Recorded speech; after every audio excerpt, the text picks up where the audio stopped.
Hi guys, I'm back and guess where I am? I'm at Aldi. So I just wanted to show you kung ano yung itsura ng Aldi.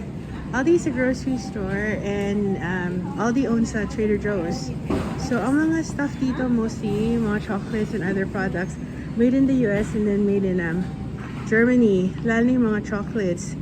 At saka okay dito kasi everything here is fresh. Yung produce section nila, maliit lang siya. Pero yung mga food nila dito, ang kanyang rotation, laging bago. And there's Austin, shopping. Ito yung mga binibenta nila, right there. Mga German food. Tapos marami yung American food. Ayan. Ayan, yung may hilig dyan sa chicken nuggets. Tsaka sa mga fries. Ayan, mga wines. Teka, i-tour ko pa kayo.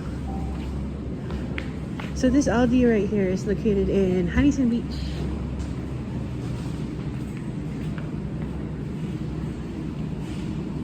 Yan yung mga drinks nila. Tsaka yan yung dairy section. So if you have any relatives na nasa States at gusto nyo magpabili ng mga chocolates, ito yun sa Aldi.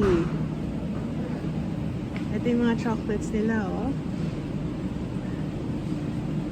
Ayan, yan yung mga chocolates na dala ko sa Philippines. Bibili ulit ako, damihan ko pa. Kasi I still have like ilang pounds pa left sa sa luggage ko. Ayan. Ayan yung masarap po right there, numero. Tsaka ito yung favorite ko. Yung white chocolate. Uy! Look at this! It's a chocolate na may sili.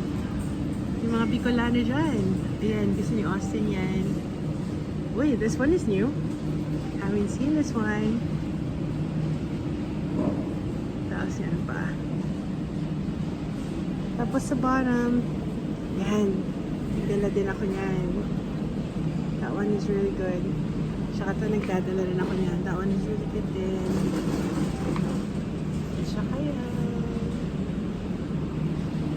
So basically, it's a grocery store na tawag dito. Hindi siya yung parang super laki kasi parang specialty store siya. So ayan. What else?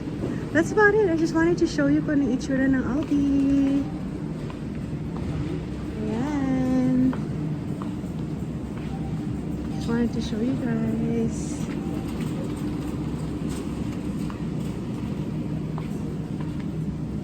Sige. Till next time. Bye. At babalik ako dito sa chocolates.